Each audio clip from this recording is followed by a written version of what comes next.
Nouveau manga de Hiromu Arakawa, connu pour avoir créé Fullmetal Alchemist ou bien même Arslan, Tsugai ou Yomi no Tsugai en japonais est sorti le 10 décembre 2021 et est publié en France par la maison Kurokawa. Dans cette histoire, on suit donc Yuru, vivant dans un petit village qui reculait des montagnes avec sa sœur jumelle Asa, malheureusement enfermée pour satisfaire un soi-disant rituel divin. Mais un beau jour, un mystérieux oiseau de métal vient perturber leur quotidien et finalement Yuru se rend compte que son village cache bien des mystères. En France, le premier tome est sorti depuis un petit moment, mais la question est, Tsugai, ça vaut quoi? Eh bien, pour ce premier tome, je dirais que c'est une agréable surprise. Tout d'abord, on retrouve le style de l'autrice, tout est clair, lisible et on ne se perd pas dans les planches.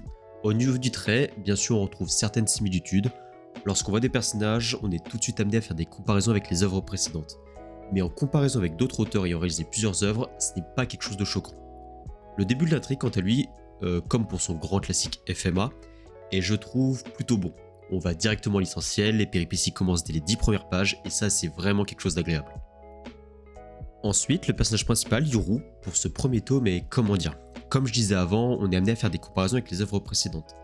Et là malheureusement, j'ai l'impression par moment de revoir Edward Elric, un personnage avec de l'empathie et qui dans les mondes sérieux sait faire le taf.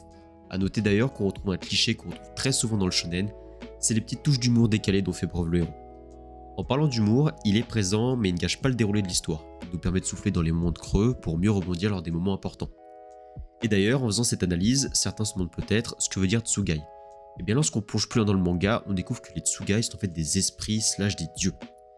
Et ces esprits peuvent avoir des maîtres, bien évidemment il y aura des confrontations entre différents utilisateurs et Yuru possédera ce qui, pour l'intrigue, me paraît logique.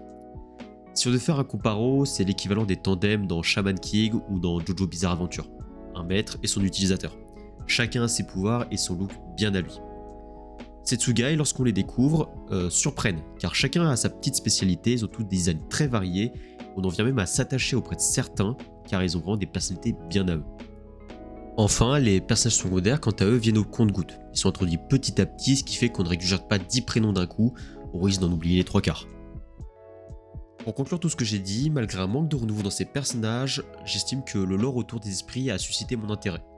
Je n'ai donc qu'une hâte, c'est que la suite sorte, et j'ai vraiment hâte de la lire parce que j'aurais pu me retenir de lire les scans, mais là c'est...